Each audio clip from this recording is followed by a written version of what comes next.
Hello नमस्कार, माझ्या सगळ्या गोड ताईंचं मैत्रिणींचं आपल्या मराठी ब्लॉग चॅनलवर अगदी मनापासून स्वागत आहे आणि सर्वांना श्री स्वामी समर्थ। तर आज मी तुमच्यासोबत खूप छान असा ब्लॉग शेअर करणार आहे। तर आज काय झालं माहिती आहे का, संध्याकाळी काल माझ्या पायाला लागलो आणि ते एवढं दुखत आहे।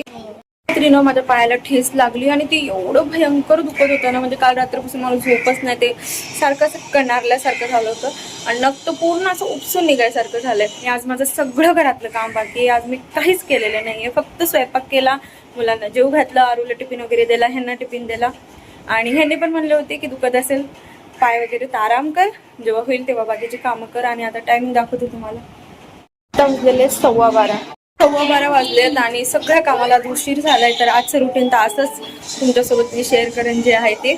तर चला आता मी कामाला लागते, कारण आरू स्कूलहून यायचा वेळ होतोय, त्याआधी मला घरातलं सगळं आवरून घ्यायचंय।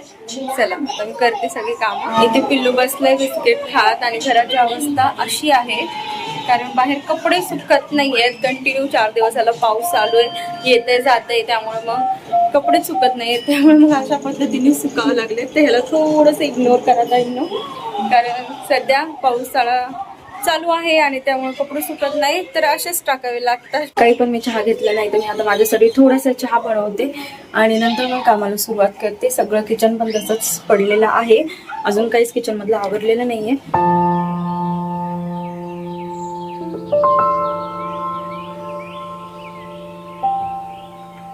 आणि त्यानंतर ना सकाळी आरूला मी डोसे बनवून दिले होते, तर मग त्याचं बॅटर होतं थोडंसं उरलेलं, तर मग मी शिवसाठी ना इथे डोसे बनवत आहे। म्हणजे खूपच छोटेसे डोसे बनवत आहे, कारण मग शिव कसा हातात घेऊन खातो।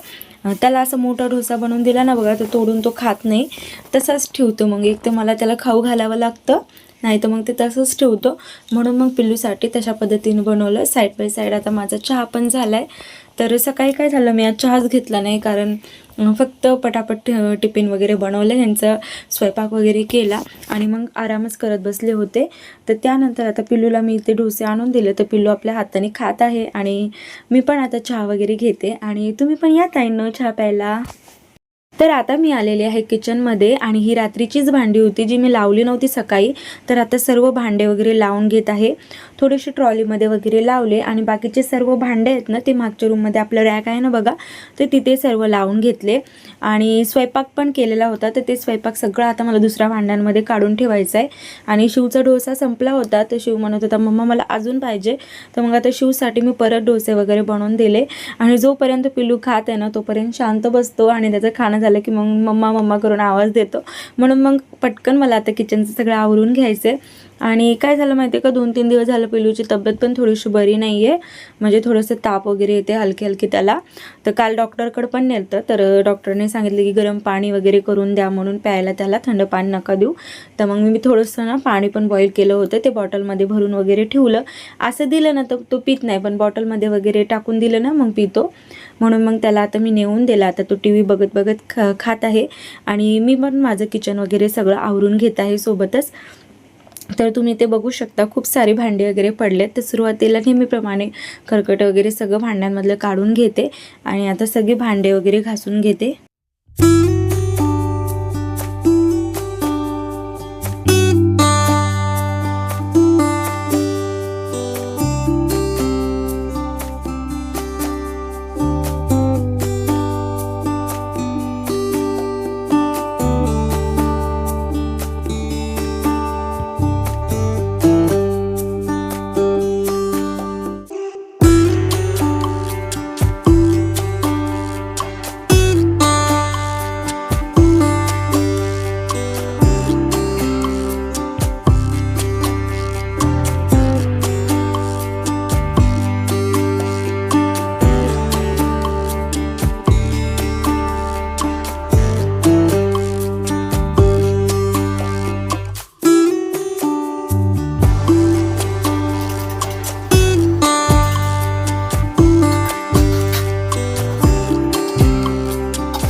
माझी सगळी भांडी वगैरे घासून झाली आणि त्यानंतर ना सिंकमध्ये जे काही कचरा वगैरे अटकलेला होता ना ते सगळं मी काढून डस्टबिनमध्ये टाकलेलं आहे. नंतर राहिलेली बाकीची सगळी भांडे वगैरे मी धुवून घेतली आणि आज ना मला मिक्सरसुद्धा क्लीन करायचं आहे. म्हणजे बऱ्याच वेळेस काय होतं बघा, आपण दिवसातून एकदा दोनदा तरी शेंगदाण्याचं पीठ असो, एखादी प्युरी बनवणं असो किंवा मग इडलीचं बॅटर काढणं असो, हे सगळं आपण मिक्सरमधून काढतो आणि बऱ्याच वेळेस तिथं सांडतंसुद्धा थोडंसं. तसं तर बघा, जेव्हा सांडलं तेव्हाच मी क्लीन करून घेते, पण तरीसुद्धा थोडीशी धूळ का होईना काही ना काही थोडंसं त्यावर राहतंच. आणि त्यामुळं काय होतं, मग 1-2 दिवसाला का होईना आपल्याला क्लीन करावं लागतं. जर आपल्याला आपलं किचन तसंच साफसूफ आणि सुंदर ठेवायचं असेल ना, तर खूप छोट्या छोट्या गोष्टींकडे लक्ष द्यावं लागतं.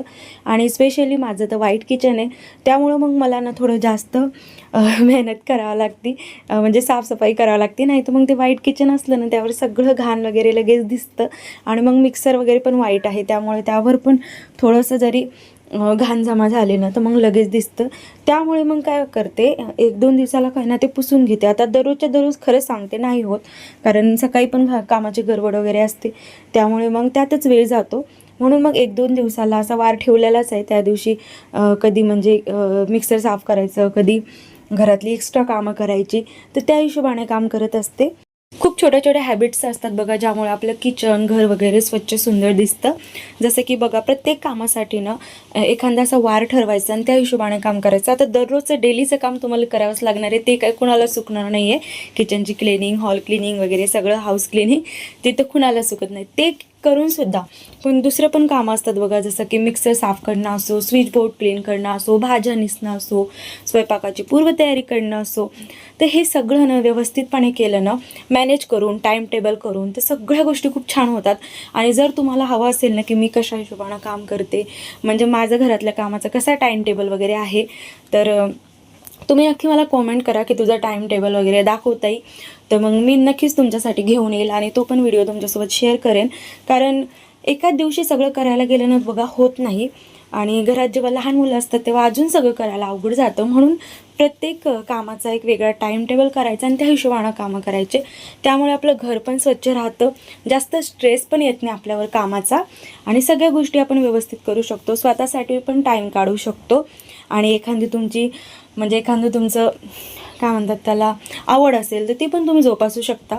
जसं की बघा, माझं सांगायचं झालं ना तर मी घरच्या रुटीनमधून थोडासा वेळ काढून यूट्यूबचे ब्लॉग शूट करते, एडिट करते, अपलोड करते, आणि अशा पद्धतीने छान असं म्हणजे सगळं चालू राहतं.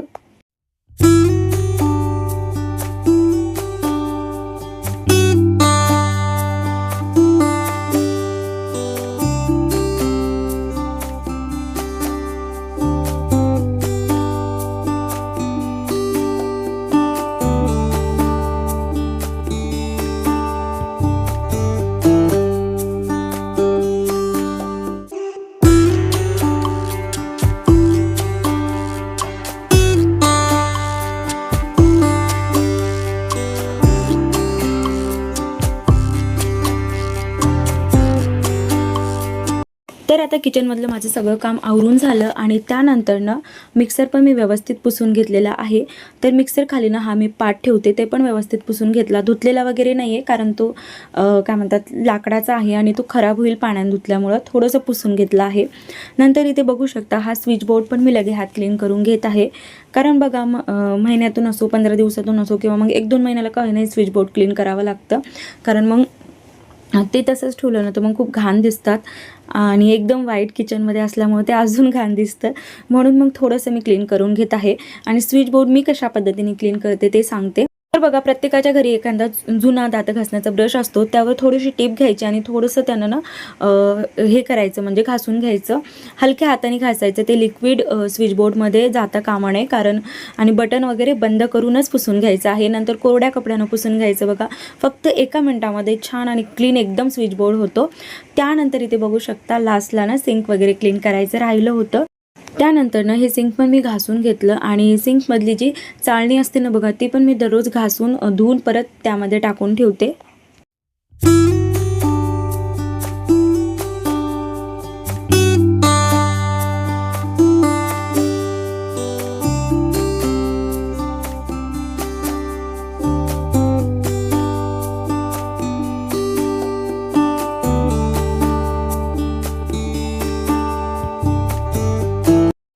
माझं ना किचनमधलं सगळं काम वगैरे आवरुसतं आणि घरातलं सगळं आवरेपर्यंत ना आरू पण स्कूलमधनं आला होता. मग सुरुवातीला ना इथे आरूसाठी मी ताट वगैरे वाढून घेतलं आहे आणि आज आरूच्या आवडीची भाजी होती, गवारीच्या शेंगा आणि चपाती. सिंपल असं जेवण आज बनवलं होतं. जास्त काही विशेष काही बनवलं नव्हतं कारण थोडंसं पाय दुखत होतं, तुम्हाला सांगितलंच ब्लॉगमध्ये. त्यामुळे मग जास्त काही मी बनवलं नाही सकाळी. आणि तुम्ही इथे बघू शकता माझी बाकीची सुद्धा घरातली सर्व कामं झालेली आहेत. सगळं काही मी दाखवलं नाही कारण त्यामुळे ना खूप लॉंग व्हिडिओ होत आहे म्हणून.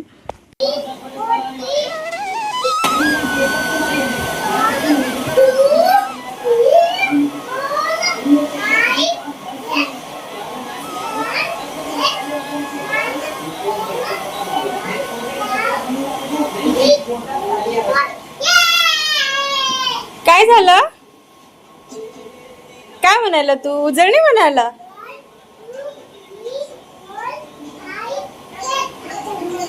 असं म्हणाला? बरं म्हण. तर चला ताईंनो, आजचा ब्लॉग तुम्हाला कसा वाटला मला नक्की कॉमेंट करून सांगा. व्हिडिओ आवडला असेल तर लाईक करा, शेअर करा आणि चॅनलला नक्की सबस्क्राईब करा. तसेच व्हिडिओ खाली जे हाईपचं बटन आहे ना ते सुद्धा नक्की प्रेस करा. Thank you so much for watching. Bye.